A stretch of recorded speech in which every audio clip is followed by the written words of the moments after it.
Delhi 1981. M Mukundan. Rajinder Pandey ജനൽവാതിൽ തുറന്ന് പുറത്തേക്ക് നോക്കി. നിരത്തിനപ്പുറം നിരനിരയായുള്ള കടകളാണ്. കടകളുടെ പിറകിൽ ഒരു വലിയ മൈതാനം കാണാം. നിരത്തിൽ നിന്ന് നോക്കിയാൽ ആ മൈതാനം കാണുകയില്ല.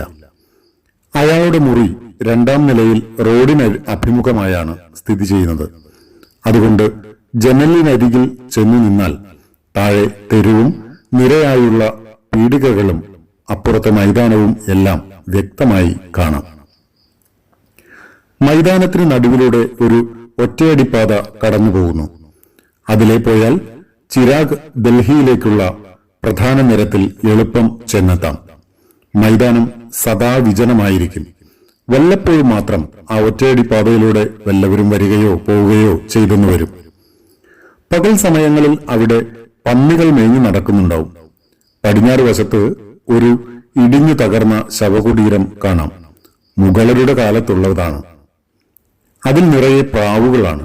എല്ലായ്പ്പോഴും പ്രാവുകളുടെ കുറുകുറുക്കലും ചിറകടിയൊച്ചയും കേൾക്കാം. പാണ്ഡെ ജനലഴികളിൽ പിടിച്ചുകൊണ്ട് വെറുതെ വെളിയിൽ നോക്കി നിന്നു. അയാളുടെ കൂടെ അതേ മുറിയിൽ താമസിക്കുന്ന കിഷോർലാൽ റേഡിയോ തുറന്ന് പാട്ട് കേട്ടിരിക്കുകയാണ്. സിനിമാ പാട്ടുകളിൽ താല്പര്യമില്ലാതെ പാണ്ഡെ ബോറടിച്ച് എന്തു ചെയ്യണമെന്നറിയാതെ ജനലിങ്കൽ തന്നെ നിന്നു. താഴെ നിരത്തിലൂടെ രഘുവീറും നാനാക് ചന്ദും നടന്നു വരുന്നത് അയാൾ കണ്ടു.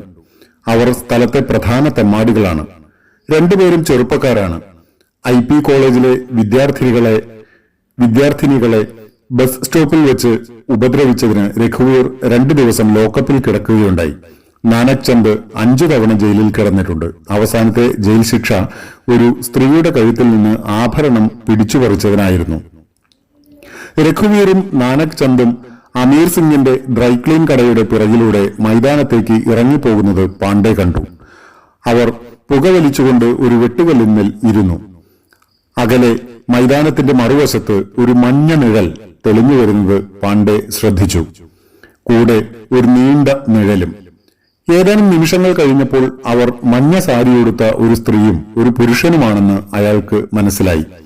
കുറച്ചുകൂടി കഴിഞ്ഞപ്പോൾ അയാളുടെ കയ്യിൽ ഒരു കുഞ്ഞുകൂടിയുണ്ടെന്നും അയാൾക്ക് മനസ്സിലായി. വെട്ടുകല്ലിൽ ഇരിക്കുന്ന രഘുവീർ മുഖം തിരിച്ച് സ്ത്രീയെയും പുരുഷനെയും നോക്കി. എന്നിട്ട് അയാൾ നാനക് ചന്ദിനോട് എന്തോ പറഞ്ഞു. അയാളും മുഖം തിരിച്ച് ആ സ്ത്രീയെയും പുരുഷനെയും നോക്കി. അവർ വീണ്ടും തമ്മിലെന്തോ പറഞ്ഞു.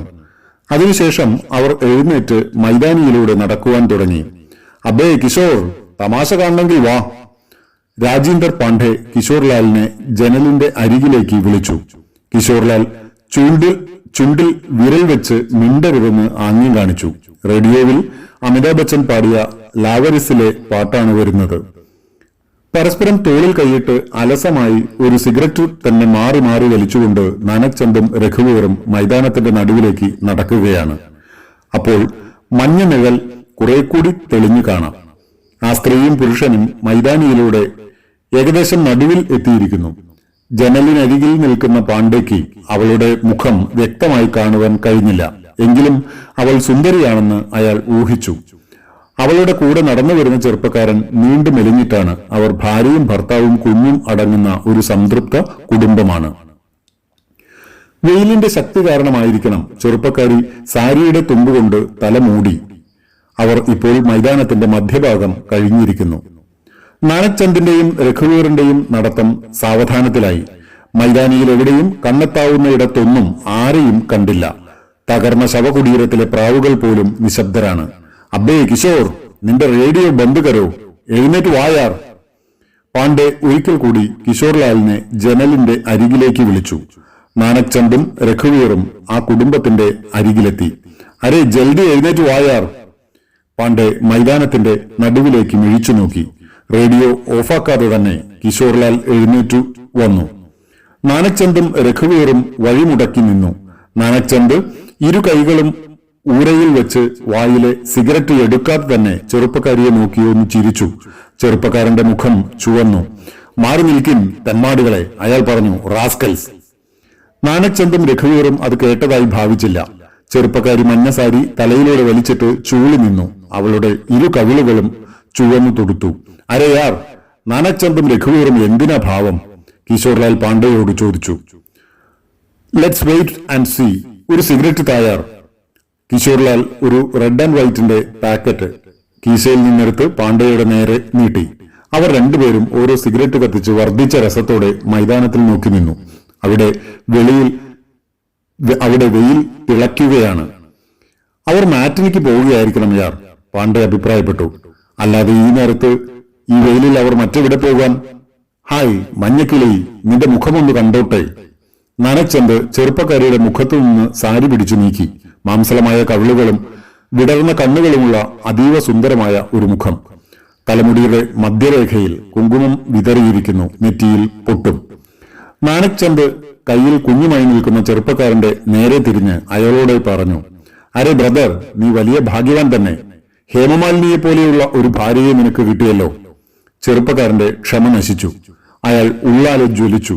കയ്യിൽ കുഞ്ഞുണ്ട്, കൂടെ ഭാര്യയുണ്ട്. അല്ലെങ്കിൽ അയാൾ കോപം ഉള്ളിലൊതുക്കി മയത്തിൽ പറഞ്ഞു, ഫ്രണ്ട്സ്, നിങ്ങൾക്ക് എന്താണ് വേണ്ടത്? ഇത്തരം ഇൻഡീസന്റായ പെരുമാറ്റം നല്ലതല്ല. നിങ്ങൾ വിദ്യാഭ്യാസമുള്ള ചെറുപ്പക്കാരല്ലേ? പ്ലീസ്, ഞങ്ങൾ പോകട്ടെ. അയാൾ കുഞ്ഞിനെ നെഞ്ചോട് ചേർത്ത് ഭാര്യയുടെ കൈപിടിച്ച് അവരെ മറികടന്ന് പോകുവാൻ ശ്രമിച്ചു. അങ്ങനെ പോകുവാൻ വരട്ടെ. രഘുവീർ ചെറുപ്പക്കാരന്റെ ചുമലിൽ കൈവച്ചു. ഞങ്ങളുടെ അനുവാദം കൂടാതെ താൻ ഇവിടെ നിന്ന് അനങ്ങാൻ പാടില്ല, ഓക്കെ? ചെറുപ്പക്കാരൻ ഉടനെ കൈവീശി രഘുവിന്റെ മുഖത്ത് നോക്കി ഒന്ന് കൊടുത്തു. അയാളുടെ കയ്യിൽ കിടന്ന് കുഞ്ഞ് ഉച്ചത്തിൽ കരയുവാൻ തുടങ്ങി. സാലേ കുത്തേ, നീ അത്രയ്ക്കായോ? നാനക്ചന്ദ് പാന്റിന്റെ ഉള്ളിൽ നിന്ന് ഒരു കത്തി വലിച്ച് പുറത്തെടുത്തു. ചെറുപ്പക്കാരിയുടെ ചങ്ക് ഒരു പ്രാവിന്റെ ചങ്ക് പോലെ മിടിച്ചു. വഴക്കിനൊന്നും പോകരുതേ എന്ന് അവൾ കണ്ണുകളാൽ ഭർത്താവിനോട് യാചിച്ചു. ആ ചെറുപ്പക്കാരൻ കുഞ്ഞിനെ ഭാര്യയുടെ കൈകളിൽ ഏൽപ്പിച്ച് എന്തിനും തയ്യാറായി നിന്നു. സാലേ കുത്തേ. രഘുവീർ അടികൊണ്ട കവിൾ തടവിക്കൊണ്ട് അയാളുടെ നേരെ തിരിഞ്ഞ് ഷർട്ടിൽ കയറി പിടിച്ചു. കരയുന്ന കുഞ്ഞിനെ കയ്യിലേന്തി ചെറുപ്പക്കാരി നിസ്സഹായയായി നാലുപാടും നോക്കി. ഭയത്താൽ അവൾ അടിമുടി വിറയാർന്നു. വൺ മോർ സിഗരറ്റ് യാർ. പാണ്ഡെ മൈതാനത്ത് നിന്ന് കണ്ണെടുക്കാതെ കിഷോറിന്റെ നേരെ കൈനീട്ടി. അയാൾ ഒരു സിഗരറ്റ് കൂടി കത്തിച്ച് പുകവിട്ടു. ഇതിനിടയിൽ അയാൾ പറഞ്ഞു, യാർ വെരി ഇൻട്രസ്റ്റിംഗ്. ചെറുപ്പക്കാരനും നാനക്ചന്ദും പിടിയും വലിയുമായി നിൽക്കവേ രഘുവീർ അല്പം അകലെ നടന്നു ചെന്ന് ഒരു വലിയ കരിങ്കല്ല് എടുത്തുകൊണ്ട് തിരികെ വന്നു. ആ കല്ല് ചെറുപ്പക്കാരന്റെ തലയ്ക്ക് മുകളിൽ ഉയർത്തിപ്പിടിച്ചുകൊണ്ട് അയാൾ അവിടെ നിന്നു. അതുകൂടി കണ്ടപ്പോൾ മഞ്ഞക്കിളി ആകെ തളർന്നു. മൈതാനത്തിന്റെ മറ്റേ അറ്റത്ത് വെളുത്ത നിഴൽ പ്രത്യക്ഷമായി. ദുർമേധസ് നിറഞ്ഞ മധ്യവയസ്സു കഴിഞ്ഞ ഒരു മാന്യൻ. അയാളുടെ കയ്യിൽ ഒരു ബ്രീഫ് കേസ് കാണാം. അയാൾ മൈതാനത്തിന്റെ നടുവിൽ നോക്കി ഒന്ന് സംശയിച്ചു നിന്നു. അതിനുശേഷം ബ്രീഫ് കേസ് തൂക്കിപ്പിടിച്ചുകൊണ്ട് നടത്തം തുടർന്നു. അതാരടാ ആ സുബ്ബർ? പാണ്ഡെ പറഞ്ഞു. ആ നവാഗതൻ ഒരു രസംകൊല്ലി തന്നെ. അയാൾ എല്ലാം തകരാറിലാക്കുമെന്ന് പാണ്ഡെക്ക് തോന്നി. ചെറുപ്പക്കാരനും നാനക്ചന്ദും പരസ്പരം തർക്കിക്കുകയും ഇടയ്ക്കിടെ ഉന്തുകയും തള്ളുകയും ചെയ്യുന്നു. രഘുവീറിന്റെ കയ്യിൽ ഇപ്പോഴും കരിങ്കല്ല് കാണാം. ഇടയ്ക്കിടെ അയാൾ അത് ചെറുപ്പക്കാരന്റെ തലയ്ക്ക് മുകളിൽ ഉയർത്തും. അപ്പോഴൊക്കെ ചെറുപ്പക്കാരിയുടെ ജീവൻ പോകും. മൈതാനിയിലൂടെ നടന്നു വരുന്ന മാന്യനെ കണ്ടപ്പോൾ അവൾക്ക് ശ്വാസം നേരെ വീണു. ഒന്ന് ഓടി വരണേ, ഇവരിപ്പോൾ എന്റെ മോന്റെ അച്ഛനെ കൊല്ലും, അവൾ ഉച്ചത്തിൽ വിളിച്ചു പറഞ്ഞു. ആ മാന്യന്റെ കാലുകൾക്ക് വേഗമേറി. അയാൾ തന്റെ ഭാരിച്ച ശരീരം കുലുക്കിക്കൊണ്ട് ധൃതിയിൽ ചെറുപ്പക്കാരിയുടെ നേരെ നടന്നു. അയാൾ ഏകദേശം ഒരു 100 വാര അടുത്തെത്തിയപ്പോൾ രഘുവീർ അയാളുടെ നേരെ തിരിഞ്ഞു. ബദ്മാഷ്, ദഫാവ്, ഹോജാവോ ഇവിടുന്ന്. രഘുവീർ തന്റെ കൈകളിലെ കരിങ്കല്ല് അയാളുടെ നേരെ ഊങ്ങി. മാന്യന്റെ കാലുകൾ പൊടുന്നനെ ചലിക്കാതെയായി. നാനക്ചന്ദിന്റെ കയ്യിലെ നീണ്ട വായ്ത്തലയോടുകൂടിയ കത്തിയും അയാളുടെ കണ്ണിൽ പെട്ടിരുന്നു. ബാഗോ, ഓട്. ഒന്ന് സംശയിച്ച ശേഷം ചെറുപ്പക്കാരിയുടെ വിലാപം ചെവിക്കൊള്ളാതെ മാന്യൻ തിരിഞ്ഞു നടന്നു. ഓട്. മാന്യൻ തന്റെ ഭാരിച്ച ശരീരം കുലുക്കിക്കൊണ്ട് കയ്യിൽ ബ്രീഫ് കേസുമായി ഓടി. സബാഷ്. ജനലരികിൽ നിൽക്കുന്ന പാണ്ഡെയും കിഷോറും തലയറഞ്ഞു ചിരിച്ചു. ആ നിമിഷം രഘുവീർ കരിങ്കല്ല് ഉയർത്തി ചെറുപ്പക്കാരന്റെ മൂർധാവിൽ ഇടിച്ചു. അയാൾ നിന്ന കാലിൽ ഒന്നാടി.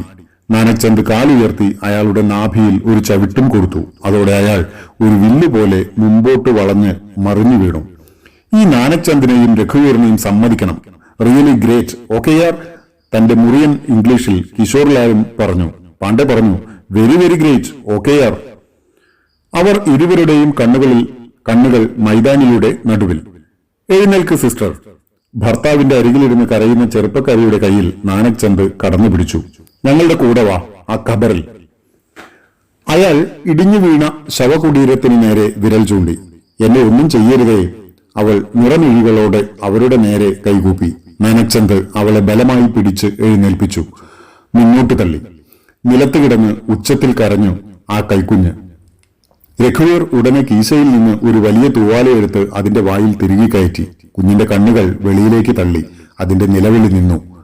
അവൾ കുതറിമാറി മൈതാനിയിലൂടെ ഓടാൻ തുടങ്ങി. ബഹൻ ചൂത് അഭേ, പിടിയവളെ. നാനക് ചന്ദ് കോപിച്ചു. രഘുവീർ പിറകെ ഓടിച്ചെന്ന് അവളെ കടന്നു പിടിച്ചു. ഇരുവരും കൂടി വീണ്ടും അവളെ ഖബറിനു നേരെ വലിച്ചിഴച്ചു കൊണ്ടുപോയി. ശവകുടീരത്തിന്റെ തകർന്നു വീണ മതിലുകൾക്ക് മുകളിൽ അസ്വസ്ഥരായി പ്രാവുകൾ അത് നോക്കിയിരുന്നു. അരേ യാർ, അവർ അവളെ ബലാത്സംഗം ചെയ്യുവാൻ കൊണ്ടുപോവുകയാ, കിഷോർലാൽ പറഞ്ഞു. ഒരു ഈസ്റ്റ്മാൻ സിനിമാസ്കോപ്പ് ചിത്രം കാണുന്നത് പോലെ അവർ മൈതാനിയിൽ നോക്കി നിന്നു. രഘുവീറും നാനക് ചന്ദും കൂടി അവളെ പൊക്കിയെടുത്ത് ശവകുടീരത്തിന്റെ ഉള്ളിലേക്ക് കയറി. മഞ്ഞക്കിളിയുടെ വിയർപ്പിൽ കുതിർന്ന മഞ്ഞ ബ്ലൗസ് അവർ വലിച്ചു കീറി. അവർ തകർന്ന കരിങ്കൽ ചുമരിനോട് ചേർത്തു നിർത്തി. അവൾക്ക് ഇപ്പോൾ ചെറുത്തു നിൽക്കുവാനുള്ള കരുത്തില്ല. അവളുടെ തല ഒരു വശത്തേക്ക് ചെരിഞ്ഞു. ആരായിരിക്കും ആദ്യം? കിഷോർലാൽ ചോദിച്ചു. നാനക് ചന്ദ് അല്ലാതെ ആര്? പാണ്ഡെ പറഞ്ഞു. രഘുവീർ അവളെ ചുവരിനോട് ചേർത്ത് പിടിച്ചു നിർത്തി. നാനക് ചന്ദ് തന്റെ പാന്റിന്റെ കുടുക്കുകൾ അഴിച്ചു. ആ നിമിഷം രാജീന്ദർ പാണ്ഡെയുടെ മുറി ഒരു വൻ നഗരമായി രൂപാന്തരപ്പെടുന്നു. അവിടെ ആകാശം മുട്ടുന്ന കെട്ടിടങ്ങൾ ഉയർന്നു വരുന്നു. രാജീന്ദർ പാണ്ഡെയും കിഷോർലാലും 55 ലക്ഷം വരുന്ന ഒരു വലിയ ജനതയായി മാറുന്നു. ഉയർന്ന പ്രസംഗവേദികളിൽ നിന്നുകൊണ്ട് ഹർഷാരവങ്ങൾക്കിടയിൽ ഖബറും ഗാന്ധിത്തൊപ്പിയും ധരിച്ച നേതാക്കൾ വാതോരാതെ ഹിന്ദിയിൽ പ്രസംഗിക്കുന്നു. സിഗരറ്റ് പുക കനത്തു നിൽക്കുന്ന കോഫി ഹൌസുകളിൽ മേശയ്ക്ക് ചുറ്റുമിരുന്ന് തോളിൽ സഞ്ചി തൂക്കിയ താടിയും മുടിയും വളർത്തിയ ബുദ്ധിജീവികൾ തർക്കിക്കുന്നു. ആ നിമിഷം ഖബറിന്റെ ഇരുളിൽ നിന്ന് ഒരു കൊച്ചരിപ്രാവ് പറന്നുവന്ന് തന്റെ ഇളം കൊക്കുകൊണ്ട് നാനക് ചന്ദിന്റെ മൂർധാവിൽ ഒന്ന് കൊത്തുന്നു.